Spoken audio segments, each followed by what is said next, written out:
Welcome into Duval Daily, presented by GenJag.com. I'm Jordan DeLugo. Thank you so much for tuning in. Right now, we're talking about the Jaguars' offensive identity in 2023. What will it be? The Jaguars, they have their first preseason game coming up against the Dallas Cowboys this weekend. It's a time to preview, to talk about what the Jaguars are going to look like in 2023. We are about a month away from regular season kicking off for the Jacksonville Jaguars. So we're going to get into it. Doug Peterson talked about it on Saturday before the practice inside the bank. So we're going to talk about it here today. First, if you enjoy the content here, please like and subscribe, hit that notification bell. And if you want to support the channel further, you can check out genjag.com/shop. Got a brand new tie-dye Duval throwback shirt available for pre-order right now. You can go check it out, genjag.com/shop. So getting into the Jaguars offensive identity, I wanted to talk about this because it's something I've been thinking about throughout the offseason, and something that I think some of the moves that the Jaguars have made throughout the offseason has kind of indicated. Doug Peterson, when he was asked what the Jaguars' offensive identity is going to be in 2023,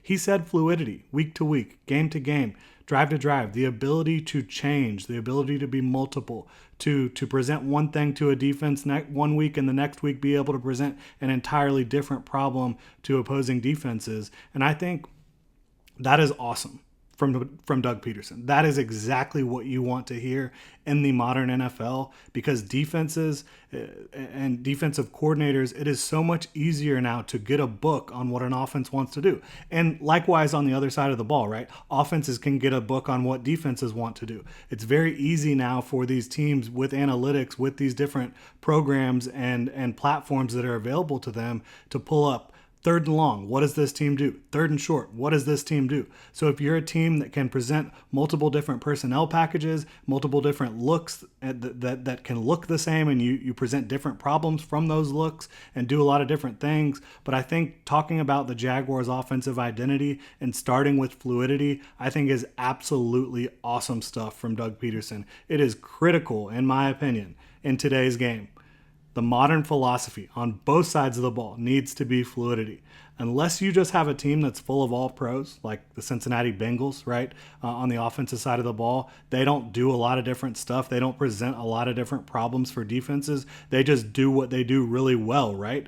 They attack vertically. They get the ball out quickly with Joe Burrow. They run from the shotgun, and they just have the stars to be able to do it, the pass catchers to be able to do it, with Jamar Chase, with T. Higgins, with Tyler Boyd, Joe Mixon, a very good running back, Joe Burrow, a great young quarterback. You know, unless you're a team like that, opposing coaches are too good. If you become one or even two-dimensional on either side of the ball, it can kill you very quickly. And, you know, even though the Bengals do have an elite quarterback and elite receivers, I think that it might catch up to them at some point. I think it has in certain games over the last couple years, the fact that they're not willing to be more multiple. And I get why they're not. It's usually going to work out for them, but sometimes in the big game, I think the ability to pivot, the ability to be fluid is critical. And I'm so excited that Doug Peterson and the Jaguars are focusing on that in 2023 and beyond. It's dynamic. It's the way to be. There's no doubt about that in my mind.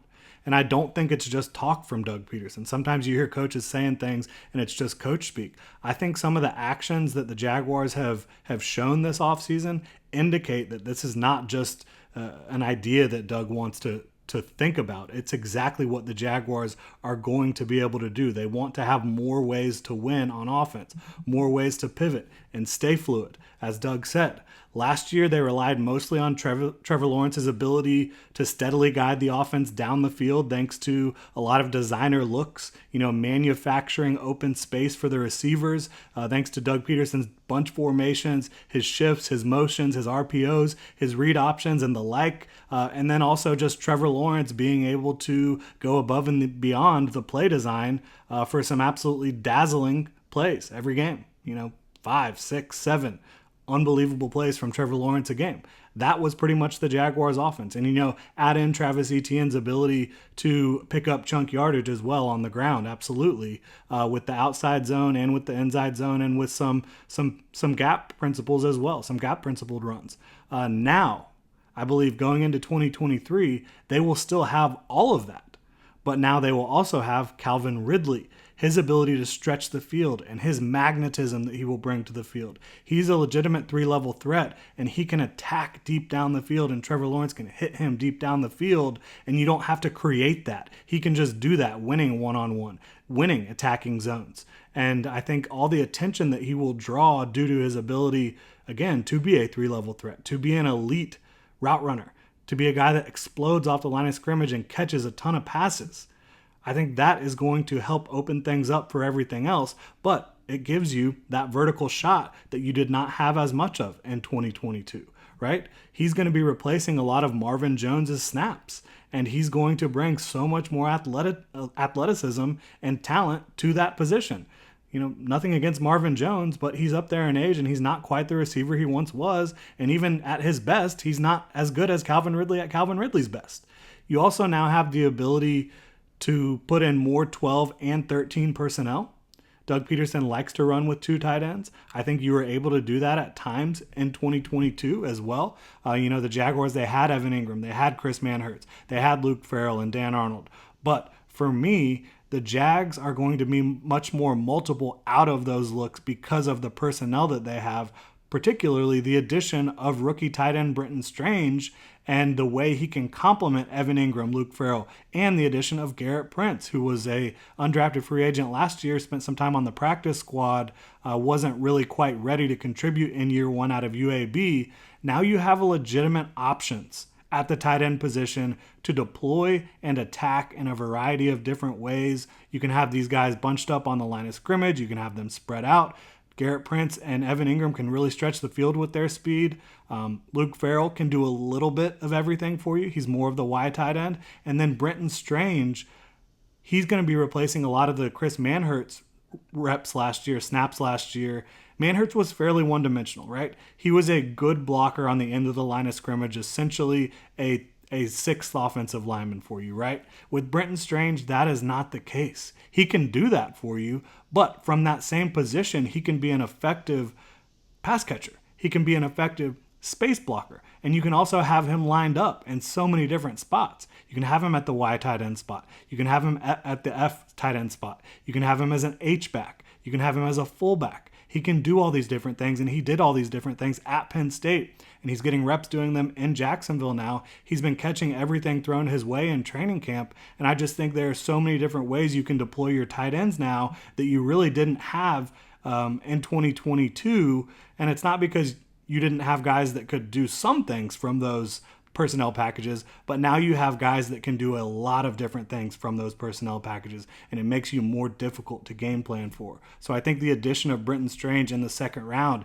gives the Jaguars more physicality, more ways to block in space. He's an elite space blocker already, in my opinion, and a guy who has extremely reliable hands and good athleticism at the position, again, to complement Evan Ingram.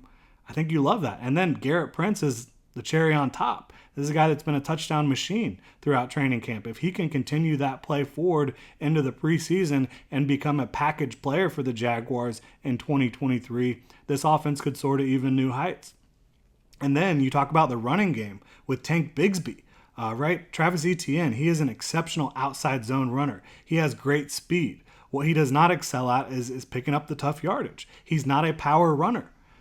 Tank Bigsby, he is a very powerful runner. Like the nickname Tank is there for a reason, right? But he also brings great athleticism, creativity, agility, speed to the field. Tremendous ability to cut, to make defenders miss in the hole. And he has very good vision as well. He is the thunder to Travis Etienne's lightning, and he's also a hell of a pass catcher out of the backfield. He might have some of the best hands on the team. You've routinely seen him haul in tough catches, whether it's with 2 hands or 1 hand. It has not been a problem for Tank Bigsby.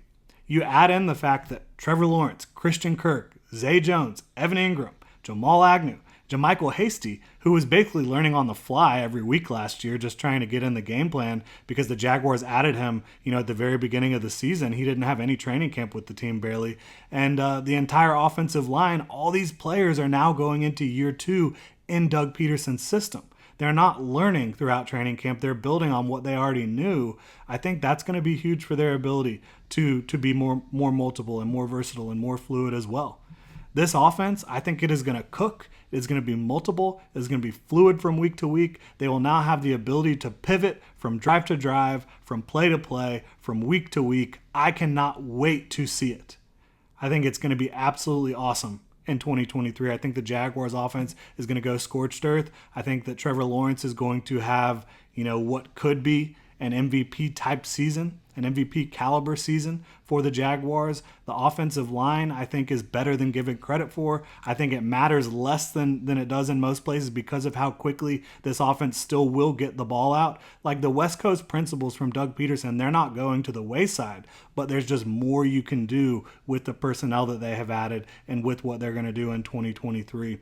Can't wait to see it. Really appreciate y'all for tuning in. Hit me up on Twitter at Jordan DeLugo. Let me know what you think. You can also follow Generation Jaguar at Generation Jag. Hit that like and subscribe button, notification bell so you don't miss a show, and check out genjag.com/shop. Pick up some new Duval gear.